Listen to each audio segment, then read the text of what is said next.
Season 23 of Apex Legends has been out for over a week now, and we actually got a bunch of weapon changes, along with a few different changes to the care package, and some weapon buffs and nerfs to a few of the other major guns that we're seeing a lot of play towards the end of Season 22. So it's going to be your Apex Legends Season 23 weapons tier list.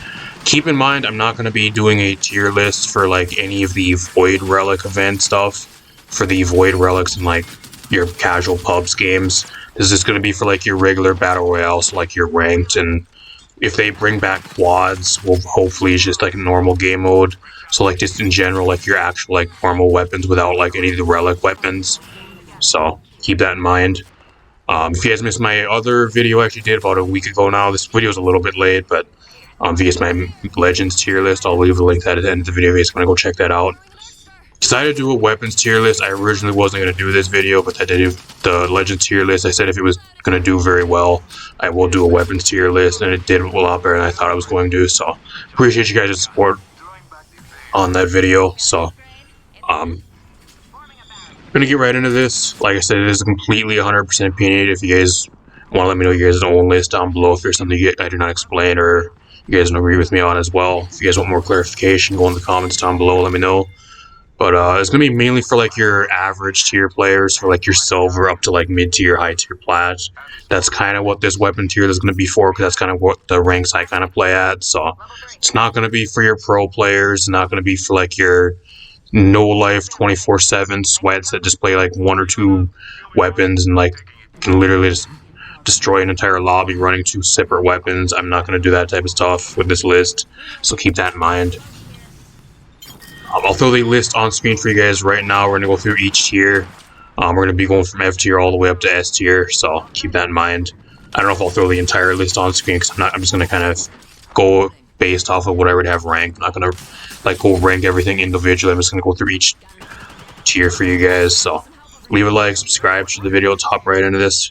Starting out with the F tier, technically it would be probably the P2020, but I'm going to, with this list, I'm going to keep the P2020 and the Mozambique as a akimbo, so I'm going to keep them both together, assuming that the most likely reason why you even have them is if you're running the akimbo Mozambique or P2020. So I do not have the P2020 solo, just a single one in F tier. But if you do want to count an F tier, I guess you could say that solo P2020 is F tier, but apart from off drop, you're not running it at all, so I don't really have it in the F tier. Moving up to the D tier, we have the RE45. This thing's probably the worst gun in the game currently. The main reason is because they reduced the spawn rate on hammer points significantly at the end of Season 22 going into this season. And it's really difficult to find hammer points this season. I've barely found it at all in a lot of my matches. And you really need hammer points for this thing. And like, there's just really no reason to run it at all. If you want like an SMG or like a pistol, just pick up any of the other ones. Or just run some other gun. Like, it's just, there's literally no reason to play this thing unless you need it off drop.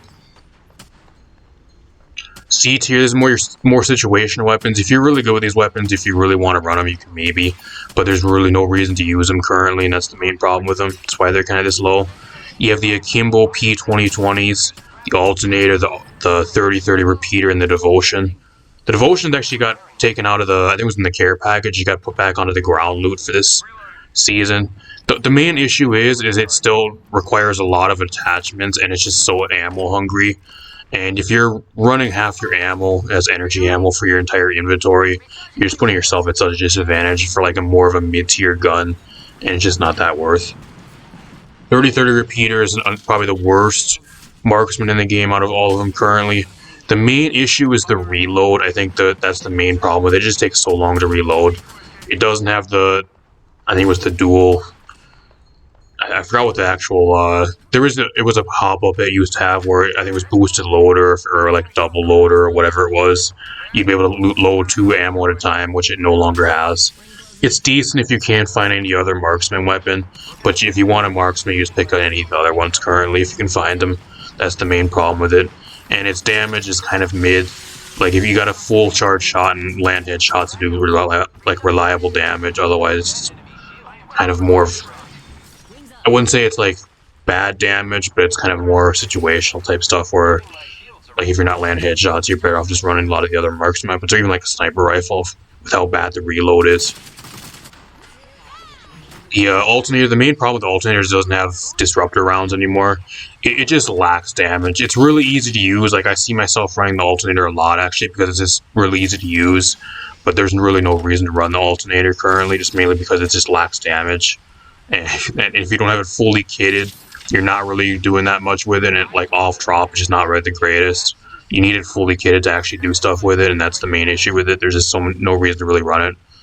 And you have the Akimbo P2020s, which did get a bit of a buff to their, I think it was their line, or it was their ADS, or their ADS. I think it was, if you actually run, I think it was like a blue or a purple laser sight, they're a little bit more accurate. So they got a bit of a buff, but it's not really enough to really do that much. I still think the Akimbo P2020 just really aren't the greatest. They're really good if you're in somebody's face and you're fighting in somebody's face, but like they have a really weird spread if you're not like fighting somebody up close, which I just don't really care for them. And that's kind of what I don't really like about them. Some people don't mind it, but it kind of feels really weird to use. Up next, you got the B tier, which we have the L-Star, the Charge Rifle, Wingman, Eva 8, and the Longbow. Some people are going to shit on the L-Star being in B tier. They're going to say this gun's really, really good. It did get a bit of a buff now to where you're able to shoot it a lot faster or a lot longer before it actually overheats. With, I think it was a blue and a purple energy mag now, so it did get technically got a little bit buffed, and then they reworked like the weapon flash, so it doesn't blind you when you're firing it as much. So it got a little bit of a buff, but it's not really enough to where like I don't think it's that greatest. And it requires just so much ammo to where like you're constantly looking for energy ammo. So unless you're playing like a Loba or something that's constantly gonna be looking for ammo, it's just not really worth running, in my honest opinion. Some people really like it though. If you're one person that runs the L-Star and you really enjoy it and you do really good with it, that's fine. But at least for overall, I have to put in like a B tier. Charge Rifle got buffed. If you guys do not know, the Charge Rifle actually got a small mini buff that was not in the patch notes. It actually breaks doors now, so kind of a cool buff, but it didn't really do much for it at all. Yeah, I think if you want a sniper rifle and you can't find anything else, it ain't too bad. But I think if you want a sniper right now, you're definitely going to be looking at the Sentinel for sure. I'm not going to talk about it very much more. The Wingman, the main issue with the Wingman is, like, especially later in the match, if you're somebody that's, like, mid at playing the Wingman, you land maybe, like, 3 or 4 shots out of a clip of 6. It's just not worth running at all. You got to be really good at the Wingman, and it just requires so much reloading, especially when everybody has purple and red shields, where if you're not landing headshots or if you're not landing full clips, it usually ends up getting you killed, and that's the thing I've been seeing and experiencing a lot this season so far. So it's kind of why it's in B tier. It's kind of fallen a little bit on my list. Got the Longbow. Nothing really changed with the Longbow at all. They buffed the damage, I think, by 5. Not really enough to really do much for it at all. It's consistent, like it's one of the more faster firing snipers in the game, but like unless you're landing headshots, the damage is still kind of mid. So it's mainly kind of more poke damage oriented most of the time. And you have the EVA, which is down here in B tier, just mainly because you need to be in somebody's face to actually do the majority of your damage. It's decent if you're really up close and fighting up close, which is a lot more common now, just mainly because everything has bubbles and like Lifeline Barrier, Gibby Bubble, Newcastle Wall, like everybody's fighting up close now, so I guess you could say it's a little bit better, but the main reason why I don't have it along with the other shotguns in their respective tiers is because it's only close range, and a lot of the other shotguns have a lot better utility. EVA is just strictly the close range, and apart from that, it literally does nothing, so.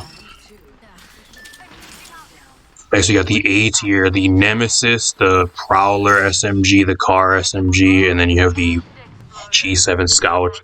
I'm not going to really talk about the G7 because nothing was really changed. It's your average tier marksman. If you really want it, pick it up. It's average currently. The only issue with it is I think the default iron sight's garbage, so you need like some type of sight on it. Otherwise, I think that's the only thing that's really kind of holding it back, but it's just average. The Car and the Prowler are kind of just average SMGs right now. You need to have like a fully kitted car to actually do reliable one clips though. I don't think it's really the best off drop as it was a few seasons ago. Same with the Prowler. If you're really good at it, you can mow down teams. Like it's another burst SMG, which especially on console really isn't the most common to use just because it's kind of difficult to use. So I don't know. It depends if you're playing on PC and console as well. I play on console, so you guys know as well. And then you have the Nemesis, which is more of like your average AR currently. Nothing really special about it at all. So you got the S tier. This is the stuff that's going to be really good. It's going to be the stuff you're going to be looking for in pretty much the majority of your matches. If it's not a care package weapon or like one or two other weapons, which we'll talk about next, this is the stuff you're going to want to be prioritizing in the majority of your games. That's probably the best of the best weapons currently. You have the Triple Take, the Spitfire, the Rampage, Flatline, Hemlock, Sentinel, the Akimbo, Mozambiques, the Peacekeeper, and the Volt. I'm going to get the Peacekeeper and the Volt out of the way, kind of just by default. The Volt's by far the best SMG. That's why it's an S tier, apart from the R99, which is in the care package. If you want an SMG, you're looking for a Volt. Same with the Peacekeeper, just your other, kind of your other best tier gun if you can find a Mastiff. Spoiler. If you can't find a Mastiff or like a Akimbo, Mozambique, it's kind of just a preference on which one of those you really want. The Akimbo, Mozambique, or the Peacekeeper. That's kind of what it really is.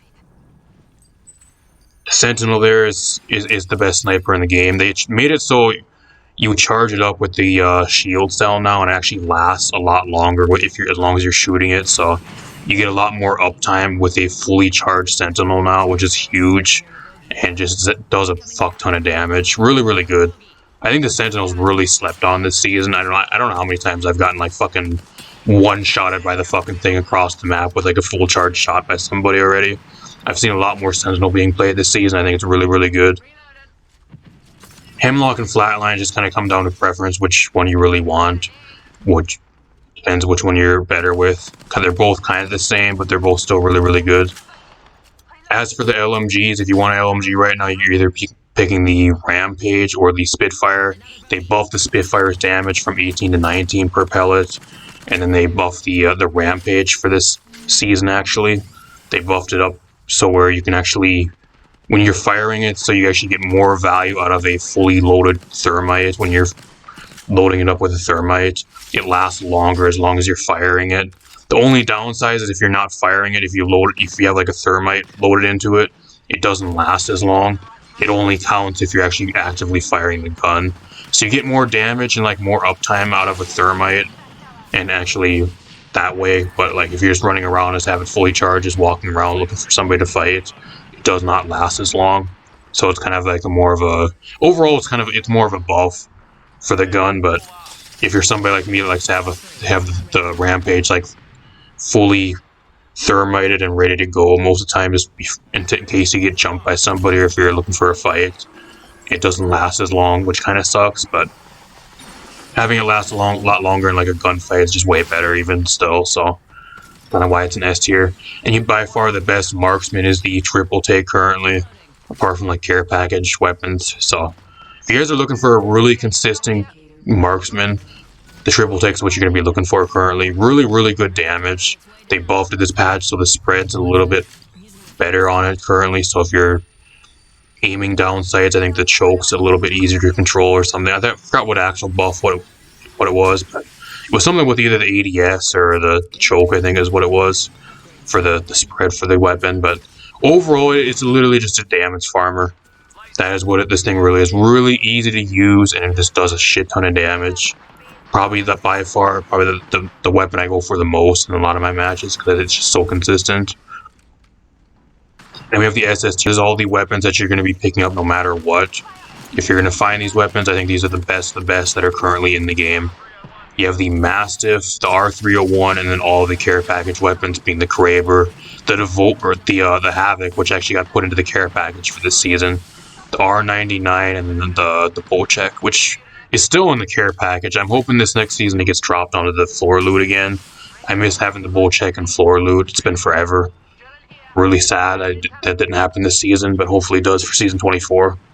And then there's also supposed to be a Titanfall weapon in the care package, which is currently not in the game, so it's not on this list. But when it is in the game, keep that in mind. I just don't have it on this list because at least when we're recording this, when you guys are seeing this, the Titanfall weapon that's supposed to be in the care package, like a grenade launcher or whatever it is, it's not in game currently. I don't know when they're going to be putting it into the care package, or if it's just going to be for the relic of LTM for pubs. I'm not sure. R31's really, really good right now. I think if you want an AR, it's probably the most easy to use one, and it's the most ammo reliant. Everybody's running a lot of light ammo currently, so it's pretty easy to find ammo. Same with the Mastiff. Everybody's fighting in close range. This thing literally two shots most people at close range. The damage is a lot more consistent. They've been buffing in the last few seasons. Everybody's bubble fighting. Everybody's fighting around shields and barrels. You want a really good shotgun, and that's what the Mastiff really does. It kind of brings you those really close range fights and allows you to fight against a lot of the people in close range and gives you a really good fighting chance. Even though if you want to run some of the other shotguns, I think they're also still really good, but by far the Mastiff's probably the best one in the game. Especially if you're going to be running stuff like Gibraltar, Newcastle, Lifeline. There's a lot of stuff that's going to be fighting at close range, Mad Maggie. Everything that's fighting at close range, you want a Mastiff. Probably the best thing that you're going to be seeing in like 90% of your games, like 90% of your people are going to be using this season. So. Havoc also got put into the care package this season. My only gripe with the Havoc is I think it does not come with enough ammo. It goes through a lot of ammo, but it's incredibly good. You can literally probably like down like multiple people with one clip with how much damage it really does. But like that's my only issue with it. I think if you do pick it up early into the game and you find it kind of early on, you might run out of ammo, so keep that in mind. But you by far, if you see it, you pick it up, no questions asked. Same with the Kraber and the R99, both still incredibly good, and the Bocek still really, really good. Overall, that is the entire weapons tier list. Let me know what you think in the comments down below. Overall, I think for the weapon balance right now, it isn't too bad. There's a lot of stuff being played. And I wish a lot more of the care package weapons, we'd have a little bit more of a diverse care package weapons. I really do. I wish the Bocek would have got taken out of the care package. We had something else thrown in the care packs. I missed the Bocek being on the ground loot, but hopefully for season 24, that's what they do. At least that's the rumor right now, but that's been the rumor for like the last 3 seasons, so you don't know. You never know, so let me know what you think in the comments down below. Leave a like, subscribe, share the video. I'm gonna get out of here. Hopefully you guys enjoy it. Thanks for watching. If you guys missed my Legends tier list, I'll throw that on the screen for you guys right now if you guys want to go check that out. Do apologize, this weapons tier list was also a little bit late. I was looking for an updated list with like all the updated weapons on it, and I just couldn't find it, so I kind of ended up using one for season 22. I thought if there was somebody who's going to update the one for season 23, that's kind of what I was waiting for. I haven't really had much time to record recently as well, with a lot of IRL stuff going on, so apologize, but I figured I'd throw the video out anyways. So hopefully you guys enjoyed. Peace out, everybody.